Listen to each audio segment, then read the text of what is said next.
নবীজি সাল্লাল্লাহু আলাইহি সাল্লামের চোখে ১৫ জন কপাল পোড়া মানুষ। ইসলামের আলোকে মহানবী হযরত মুহাম্মদ সাল্লাল্লাহু আলাইহি সাল্লাম আমাদের জীবনের সঠিক পথ দেখিয়েছেন। তিনি কেবল আল্লাহর রসুল ছিলেন না, বরং তিনি এক আদর্শ নেতা, শিক্ষক এবং পথ প্রদর্শক ছিলেন। রাসূলুল্লাহ সাল্লাল্লাহু আলাইহি সাল্লাম তার হাদিসসমূহে এমন কিছু মানুষের কথা বলেছেন যারা নিজের জীবনযাপন, আচরণ এবং বিশ্বাসের কারণে কপাল পোড়া বা হতভাগা হিসেবে বিবেচিত হন।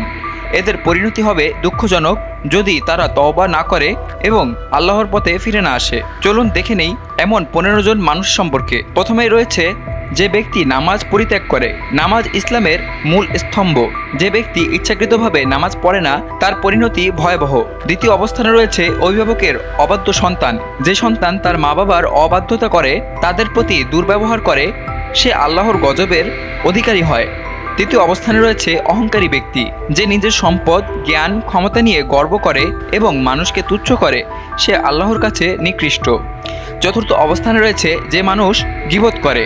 গীবত বা কারো পেছনে বদনাম করা এমন অপরাধ যা কিয়ামতের দিন বহু নেক আমল নষ্ট করে দিতে পারে। পঞ্চম অবস্থানে রয়েছে হিংসুক ব্যক্তি। হিংসা মানুষের হৃদয়কে পোড়ায় এবং শয়তানকে সন্তুষ্ট করে। ষষ্ঠ অবস্থানে রয়েছে যে হারাম খায় এবং হারাম উপার্জন করে। হারাম সম্পদ নিয়ে জীবনযাপন করলে আল্লাহর রহমত থেকে সে বঞ্চিত হয়। সপ্তম অবস্থানে রয়েছে মিথ্যাবাদী।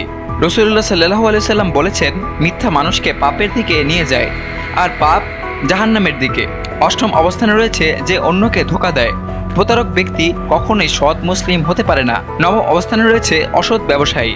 যে ব্যবসায় জালিয়াতি করে, মাপে কম দেয়, সে আল্লাহর গজবে পড়বে।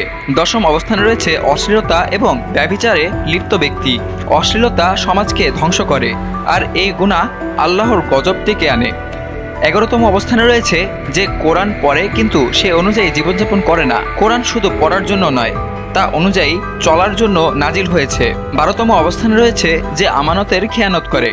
রাসূলুল্লাহ সাল্লাল্লাহু আলাইহি সাল্লাম বলেছেন, যার মধ্যে আমানতের গুণ নেই তার মধ্যে ঈমান নেই। ১৩তম অবস্থানে রয়েছে যে রিজিকের জন্য আল্লাহর প্রতি অসন্তুষ্ট। রিজিক আল্লাহর পক্ষ থেকে নির্ধারিত, এতে সন্দেহ এবং অসন্তুষ্টি কুফরির কাছাকাছি। ১৪তম অবস্থানে রয়েছে যে দ্বীন শিখে কিন্তু তা লুকিয়ে রাখে। জ্ঞান গোপন করা ইসলামে বড় গুনাহ। ১৫তম অবস্থানে রয়েছে যে দুনিয়া নিয়ে এত মগ্ন যে আখিরাত ভুলে যায়। এই দুনিয়া ক্ষণস্থায়ী, আখিরাতই চিরস্থায়ী। দুনিয়ার মোহে আখিরাত ভুলে যাওয়া বড় ধোঁকায় পড়া।